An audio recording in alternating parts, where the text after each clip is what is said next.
오랜만에 또 뵙습니다. 너무 또 사진을 많이 안 봐서 다시 또 사진을 한번 또 보도록 하겠습니다. 인도네시아의 한 사진 작가가 저렇게 아주 멋지게 곤충 뭐 하고 있어요?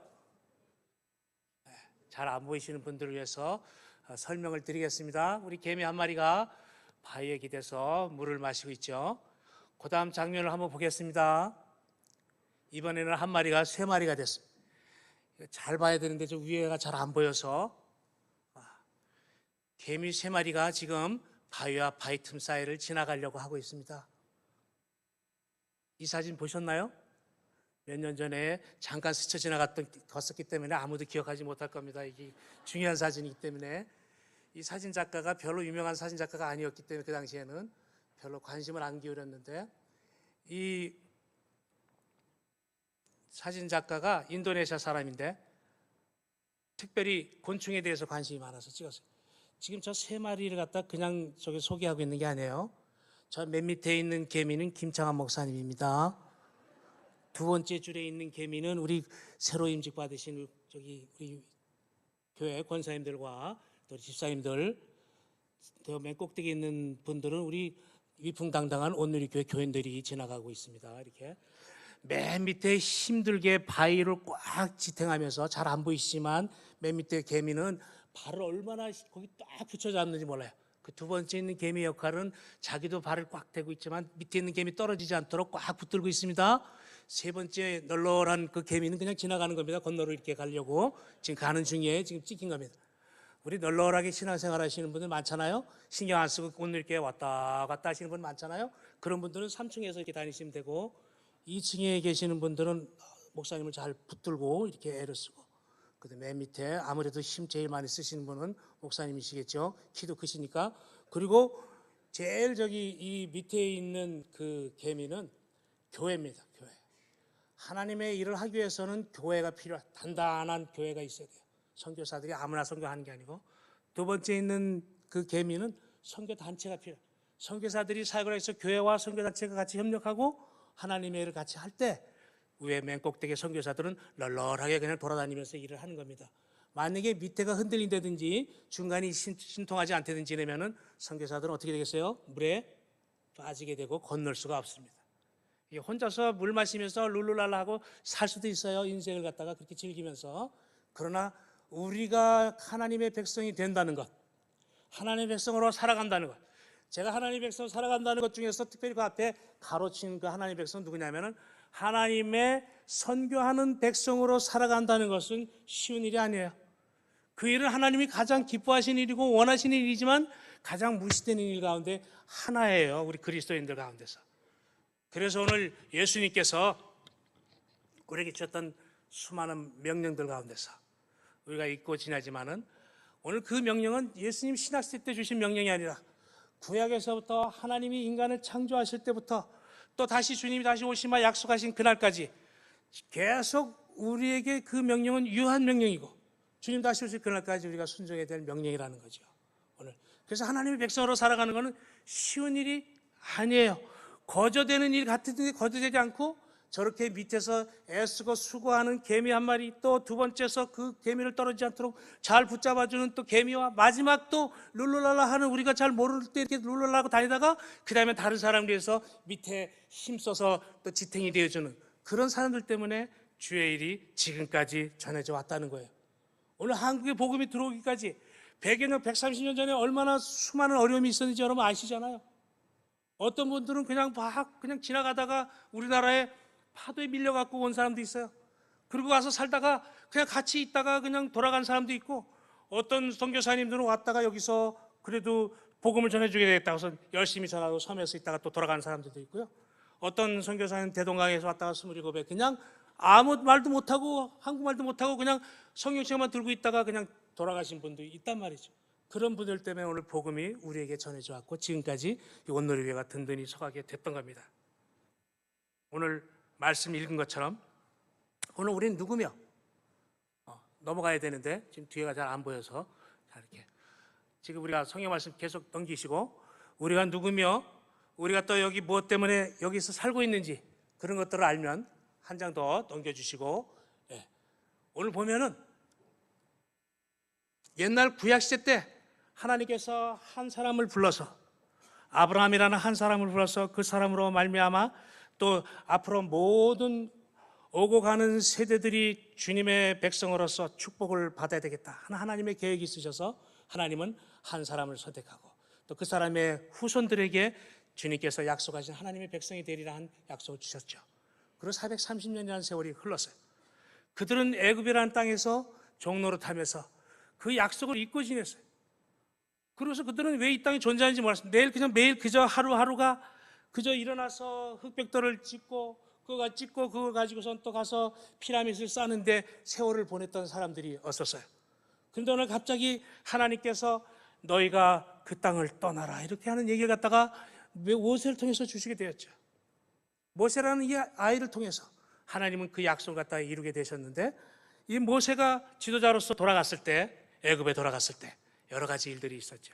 하나님의 백성을 선택을 받았어. 이스라엘 백성들은 마침내 종노릇하던 애굽에서, 이집트에서 떠나서 이제 하나님의 약속의 땅으로 들어가게 되었습니다. 그래서 하나님의 백성은 누구냐? 그때는 이스라엘 백성들이라는 한 이스라엘 사람, 야곱의 후손들로 거기서 그냥 66명이 내려갔다가 70명 정도가 이제 올라오게 되는데, 70명이 아니라 이제 70명이기 때문에 사도행전에서는 스데반은 이제 70명이 다 애굽에서 올라오게 되었다 이렇게 얘기를 하면서 드디어 이제 약속의 땅을 향해서 종노릇하던 가나안의 지긋지긋한 생활을, 애굽의 생활을 마치고 이제 약속의 땅으로 들어가게 되는 이제 결정적인 순간이 되었죠. 그 이야기들. 그리고 예수님을 만나고 나서 이제 우리 신약시대 때 우리는 바로 신약시대 때 우리 교회와 그리고 그리스도인의, 오늘이 교회는 예수 그리스도를 머리로 한, 교회의 머리로 하신 우리 예수님, 그리고 주님과 함께한 이 지역교회, 우리 오늘의 교회는 이제 그리스도인이 함께 합심해서 하나님의 백성으로서 삶을 살아가는 거죠. 주님 다시 오실 때까지 살아가는 거죠. 오늘 그래서 오래된 이야기를 갖다가 시작하면서 오늘 먼저 한번 하나님의 은혜에 대해서 한번 생각해 보겠습니다. 구약시대 때는 어떤 사람들이 생각할 때는 이스라엘 백성들이 율법을 잘 지켰기 때문에 구원을 받았다 이렇게 얘기하는 사람들이 있을 수도 있어요. 그러니까 신약시대 때는 예수님 믿었기 때문에 간다, 율법이냐 아니면 믿음이냐 아마 이런 거 갖고 막 얘기를 하지만은 이 율법과 믿음의 문제 이전에 무슨 게 있었냐면 하나님의 은혜가 있었어요. 오늘 아브라함이라는 한 사람을 선택하셨던 하나님의 그 은혜는 뭐냐면은 아브라함이 하나님을 믿으니 의로 여겼다 하는 그 말씀이 하나님의 은혜인 거예요. 오늘 이 짧은 출애굽기 19장 3절에서 6절 사이에서 우리가 찾아볼 수 있는 그 시제는 세 가지. 하나님이 어떻게 그들을 인도하셨었나, 지나간 하나님의 은혜와, 그리고 앞으로의 되어질 일들, 다가올 은혜가 어떤 은혜인지, 그리고 오늘 우리가 누리면서 살고 있는 은혜가 어떤 건지, 이 세 가지 시제를 갖다가 다 얘기하고 있어요. 그래서 오늘 먼저 10분밖에 안 남았기 때문에 오늘 이 앞에 지나가는 은혜가 뭔지, 어차피 널널하게 제가 이제 설교 말씀 전할 때마다 하나님의 백성 시리즈로 계속 나갈 겁니다. 그래서 이제 끝나지 않고 이제 시간 마치면 끝나도록 하겠습니다. 이렇게 보면 첫 번째 지나가는 은혜는 뭐냐? 4절 말씀 우리 한번 같이 보겠습니다. 4절 말씀 시작. 내가 애굽 사람에게 어떻게 행하였음과 내가 어떻게 독수리 날개로 너희를 업어내기로 내게로 인도하셨음을 너희가 보았느니라. 오늘 말씀해 보면 세 가지가 있잖아요. 내가 애굽 사람에게 어떻게 행하였음과 하는 첫 번째 이야기. 오늘 이스라엘 백성이 애굽에 있을 때 어떤 일이 있었죠? 너무 주일학교를 다 마치고 다 여기까지 올라온 우리 청년들을 무시하는 것 같아서 제가 얘기를 하지 않겠습니다. 10가지 재앙이 있었죠. 그런 어떻게 행하였음과 이스라엘 백성을 이끌어내셨던 일들, 그리고 또 내가 어떻게 독수리 날개로 너희를 업어서 길었냐. 사진이 또 사라졌어요. 독수리가 거기 있었는데 저 보이죠? 독수리 잘 안 보이시나요? 눈이 나쁘신 분들. 이 독수리는 집을 질 때 어떻게 지는지 아시죠? 잘 우리나라에 참매가 없어서 지금 매과 아직 최상위 포상자인 매과가 참매가 지금 우리 천연기념물이 됐어요. 매를 보기가 힘들죠. 옛날에 시골에서 많이 보이던 매도 안 보이는데 독수리, 솔개 떴다 병아리 감처라는 솔개, 우리 솔개 참매들이 독수리가 더 큰 독수리가 이제 점점 희귀한 동물이 되었는데요. 오늘 독수리는 집을 벼랑 끝에 손에 안 닿는데, 남들 잘 안 올라오는데, 그냥 우리나라 555m 되는 그 막 길을 쓰고 롯데를 올라갔던 그 여학생도 올라가기 힘든 우리 그런 그냥 꼭대기에다가 집을 갖다 진단 말이에요. 사람들이 잘 안 나. 그러고 나서 거기다가 막 저렇게 가시덩굴 밑에 이렇게 해놨다가 처음에 새끼가 나올 때는 보드랍게 이렇게 털을 깔아놓고, 지금 저렇게 자랐을 때는 이제 지금 드디어 훈련이 시작 중입니다. 지금 저렇게 지금 보면 밑에가 이렇게 나무가 같은 게 있잖아요. 저희 가시나무가 한 개씩 있습니다. 막 찌르고 거기 앉아서 오래 있을 수가 없습니다. 막 일어나서 막 이렇게 왔다 갔다 해야 되는 그런 이제 가시가 막 중간중간에 나오기 때문에 저 새끼들은 잘 일어나지 못해요. 근데 오늘 갑자기 엄마가 와서 확 물어가지고 집어 던집니다. 그럼 얘가 막 죽어라고 날개를 막 하면은 180km를 막 내려가고 덩어리 딱 엎어서 또 올라오고, 이런 거 얘기 들으셨나요? 예, 많이 들으셨기 때문에 이제 그냥 더 이상 안 하겠습니다. 오늘 그렇게 그런 훈련이 반복됨으로 인해서 날개짓 하다가 그렇게 독수리는 새 중에 새의 왕인 그런 왕이 될 수 있는 거죠. 하나님께서 이스라엘 백성들에게 내가 애굽에서 너희를 어떻게 구했는지 알고 있느냐. 오늘 그들이 한탄하고 이런 모든 이야기들 다 듣고 하나님께서는 10가지 재앙들 통해서 그들을 애굽에서 끄집어내서 또 홍해를 건너게 하시고 그들을 이곳까지 이끌어 주셨다는 거예요. 근데 오늘 중요한 것은 오늘 마지막에 너희가 보았다. 너희가 보았다는 그분의 이야기. 오늘 너희들이 지금까지 이 자리, 지금 이스라엘 백성이 하나님 말씀을 듣는 이 순간 3절 말씀, 이 4절 말씀은요, 애굽에서 지금 나와가지고 홍해를 막 건너고 갑자기 또 이제 여러 가지 일들을 당하게 되고 뒤쫓아오던 또 애국 군사 다 홍해에 수장시키고 또 걸어오다가 1개월, 2개월, 3개월 이제 지칠 때가 돼서 발이 부르트기도 시작하고 이제 좀 뭐 먹을 것도 없나고 천막을 갖다 치게 했는데 그 시내산 앞이 바로 3개월이 지났을 때예요. 바로 시내산 앞에서 하나님께서는 모세를 불러서 산에 오르게 하시고 그에게 말씀하고 있는 겁니다. 그래서 이스라엘 백성에게 내가 너희를 왜 지금 이곳까지 오게 했는지 기억해라는 얘기를 갖다 하는 겁니다. 과거에 주님이 우리에게 베푸셨던 은혜, 오늘 하나님의 은혜가 먼저이고 그 다음에 그거에 믿음이 있고 그 다음에 그 믿음을 갖다가 순종하는 걸 보는 거죠. 오늘 갑자기 아브라함이 믿음을 갖다가 보아서 하나님께서 아브라함에게 은혜를 베푸셨던 그 은혜 가운데서 중요한 은혜 뭐냐면 너가 축복의 근원이 되게 하겠다 이렇게 약속해 주셨을 때 아브라함은 그 믿음으로 말미암아 구원을 받은 겁니다. 이스라엘 백성도 하나님이 그렇게 은혜 가운데서 그들을 이끌게 딱 약속하신, 그리고 아직도 율법이 주어지기 전이기 때문에 이 19장은 아직도 20장에서부터 율법이 주어지기 때문에 오늘 바로 그 전 사건이란 말이에요. 아직도 율법이 그들에게 주어지지 않았지만 그럼에도 불구하고 여전히 하나님의 은혜 가운데서 그들을 이끌어내셨다, 그들을 구원하셨다 하는 그 메시지가 오늘 본문에 있는 겁니다. 그러니까 지나간 은혜를 기억해봐라, 추억해봐라 이런 얘기를 갖다가 오늘 지금 하고 있는 거죠. 너희가 지금 이 자리에 오기까지 어떤 일이 있었는지 아냐, 너희 조상 아브라함 때부터 지금까지 430년이 지나는 지금까지 어떤 일이 있었는지 기억하느냐 이런 얘기를 갖다가 하시는 거죠. 그래서 이스라엘 백성들은 하나님의 백성으로서 오늘 그들은 하나님께서 오래된 이야기를 통해서 너희가 지나간 구원을 보았다, 경험했다 그런 얘기를 갖다가 하는 거죠. 나중에 우리는 이 말씀이 하나님께서 그분을 알아라 하는 그 말씀을 통해서 우리에게 경험되어진 이야기들을 갖다 요청할 때가 있어요. 그건 이제 아직도 한 서너 번 더 뒤에 나오게 되겠습니다. 지금 이제 오늘은 이제 마쳐야 되기 때문에 금방 시작하자마자 오늘 이 구원의 아브라함의 경험만 얘기하고 오늘 이 아브라함이 어떻게 하나님의 백성이 되었는지, 그리고 그를 통해서 그의 후손들에게 주시며 했던 이 약속의 땅에 어떻게 그들을 이끄셨는지 하는 그런 얘기에 대한 기본적인 이야기가 오늘 되겠습니다. 그래서 이 사람들이 하나님의 말씀을 듣고 순종하고 이제 하나님의 부르심을 받고 시내산 앞에 섰는데, 시내산 앞에 섰을 때까지도 아직도 무슨 일인지 몰라요. 그래서 19장, 20장, 21장, 23장, 24장까지 이제 나갈 때 시내산 언약이라는 이 언약을 주시는 거예요.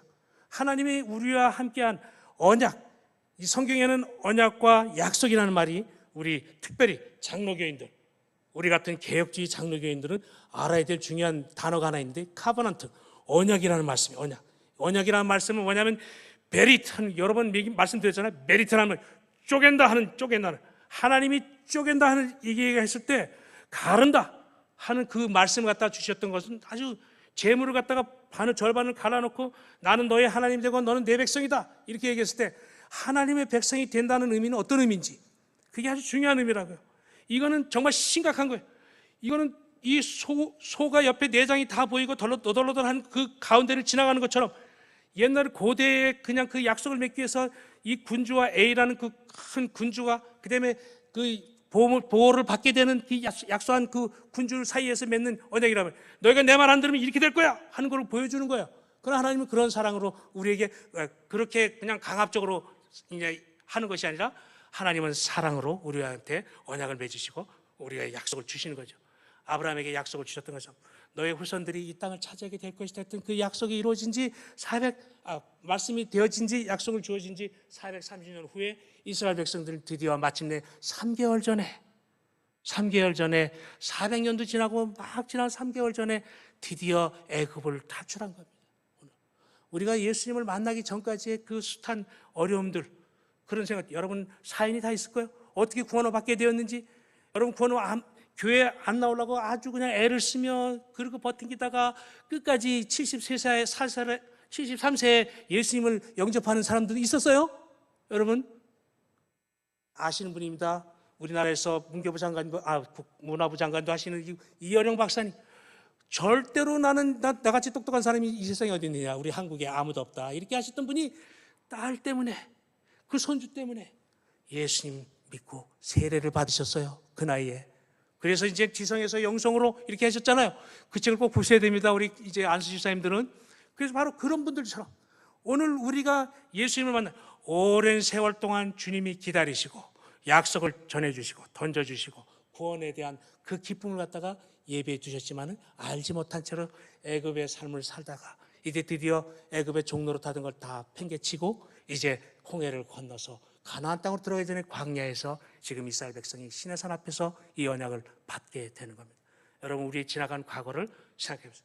오늘 저녁에는, 오늘 이 오후에는 하나님이 내게 주셨던 은혜가 어떤 것인지, 정말 그 기가 막힌 은혜 가운데서 나같이 완악한 사람, 나같이 완고한 사람을 무너뜨리고 하나님께서 그 은혜로 나를 구원해 주셨다는 것에 감격을 하셔야 됩니다. 오늘 모든 분들이, 우리 그리스도인들이 구원에 대한 감격이 없다면 어떻게 살아갈 수 있겠어요?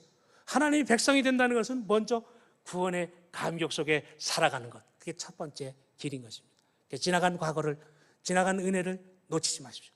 여러분, 그 지나간 은혜를 갖다 어디서 받았는지를 잘 생각하셔야 됩니다. 또 그 은혜를 갖다 여러분 꽉 간직하고 있어야지 그 다음에 다가올 은혜, 또 지금 살고 있는 이 세상을 우리가 힘있게 살아갈 수 있는 것입니다. 혼자 외롭게 고군분투하지 마시고 온누리 교회에 계시면서 온누리 공동체와 함께, 구원은 혼자 개인적인 거예요.